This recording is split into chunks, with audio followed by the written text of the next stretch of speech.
तो 23 राज्य और कोरोना का जाल, इस खबर पर होगी विस्तार से बात। ग्राउंड रिपोर्ट दिखाएंगे आपको। तेजी से फैलते संक्रमण को लेकर लगातार अलर्ट मोड पर पूरा देश है और अब तक 961 लोग कोरोना के ओमिक्रॉन वेरिएंट से संक्रमित हो चुके हैं। बिहार भी ओमिक्रॉन में दस्तक दे चुका है। 26 साल के युवक को यहां पर ओमिक्रॉन से संक्रमित पाया गया और देश में ओमिक्रॉन से पहली मौत भी हो गई है। महाराष्ट्र में नाइजीरिया से लौटे व्यक्ति की इस वेरिएंट से जान जा चुकी है। ओमिक्रॉन के बढ़ते संक्रमण को रोकने के लिए हर मुमकिन कोशिश जारी है। महाराष्ट्र की बात करें, दिल्ली की बात करें, तमाम राज्यों में नए साल के जश्न पर पाबंदियां हैं।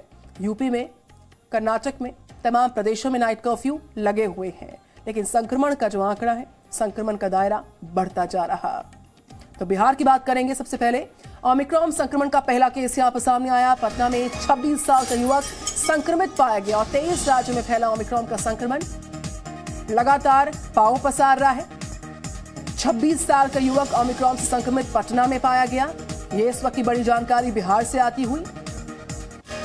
तो कोरोना का जाल लगातार बढ़ता जा रहा है और बिहार से इस वक्त का अपडेट मिल रहा है, जहां पर पहला केस सामने आया। पटना में 26 साल के युवक में ओमिक्रॉन संक्रमण पाया गया है। 2 दिसंबर को देश में ओमिक्रॉन का पहला केस सामने आया। 28 दिन में ये गिनती 1000 के पार पहुंचती हुई। देश में ओमिक्रॉन अब 23 राज्यों में पांव पसार चुका और इन्हीं आंकड़ों को लेकर सरकार की चिंताएं बढ़ती हुई। केंद्र ने आज राज्यों को चिट्ठी लिखकर बाकायदा कहा है कि सख्त दिशा निर्देशों का पालन करें, करवाएं। कोरोना को रोकने के लिए रफ्तार पर काबू पाने के लिए ये सारे दिशा निर्देश बहुत जरूरी है। आपको दिखाएंगे कि कोरोना और ओमिक्रॉन की हर खबर, लेकिन उससे पहले जरूरी बातें आपके सामने होंगी।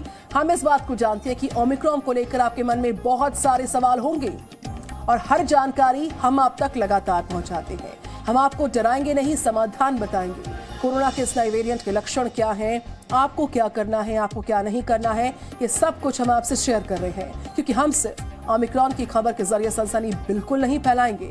हम आपको जानकारी देंगे, सजग करेंगे और मिलकर इस लड़ाई को निडर होकर लड़ेंगे और जीत कर भी दिखाएंगे।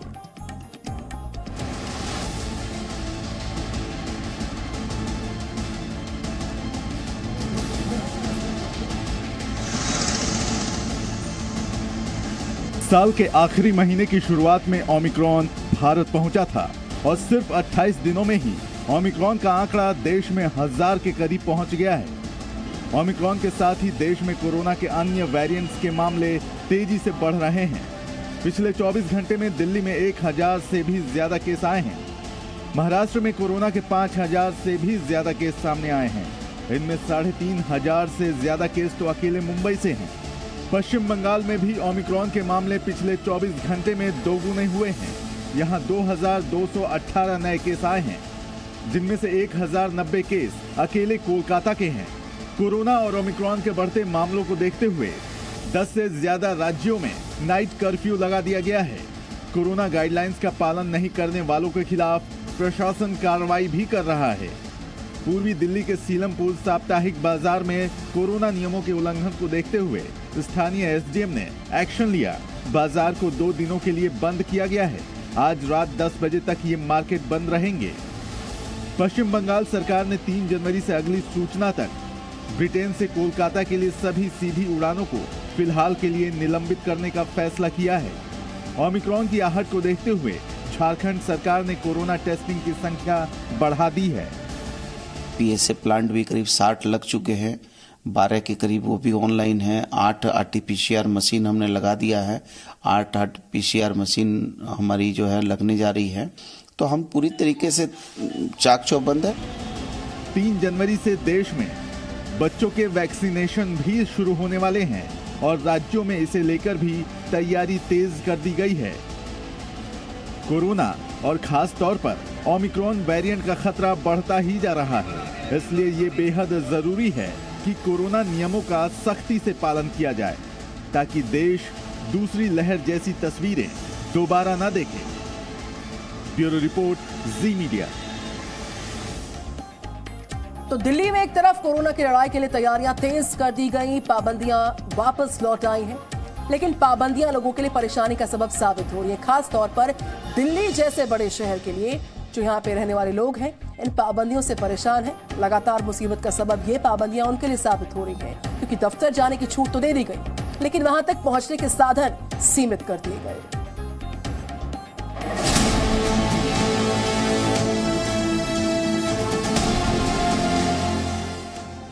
एक तरफ कोरोना और उसके नए वेरिएंट का खतरा देश के अलग अलग राज्यों को परेशान कर रहा है, तो वहीं दूसरी तरफ कोरोना के नियम लोगों के लिए परेशानी बन गए हैं। ठीक 1 महीने पहले तक सारी व्यवस्था ठीक थी, लेकिन दिसंबर में ओमिक्रॉन के आने के बाद से ही पाबंदियां लौट आई हैं। और ये पाबंदियां इस बार लोगों के लिए राहत से ज्यादा आफत बन गई हैं।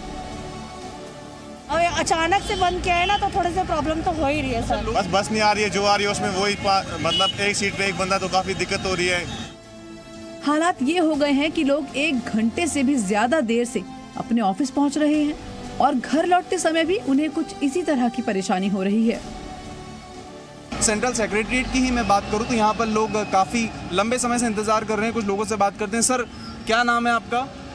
गौतम जी, कितनी देर से वेट कर रहे हैं या क्या क्या परेशानी आ रही है बसेस नहीं मिलने की वजह से? 15 मिनट से वेट कर रहे हैं हम, तो अभी आए हैं। अच्छा, परेशान बहुत सारे यात्री हो रहे हैं यहाँ पे, बहुत सारे यात्री को परेशानी का सामना करना पड़ रहा है। आपका नाम क्या है? मेरा नाम सजीतानंद है, मैं मिनिस्ट्री ऑफ एग्रीकल्चर से हूँ। मेरे को कम से कम आधा घंटा तो हो गया है यहाँ पे। सुबह मेरे को 2 घंटे में बस मिली है 604। कोई रूट पे बस ही नहीं है, एक ही बस जाती है 604 RK-पुरम। और हमें खड़े खड़े कल भी 2 घंटे लगे थे, बहुत बुरा हाल था।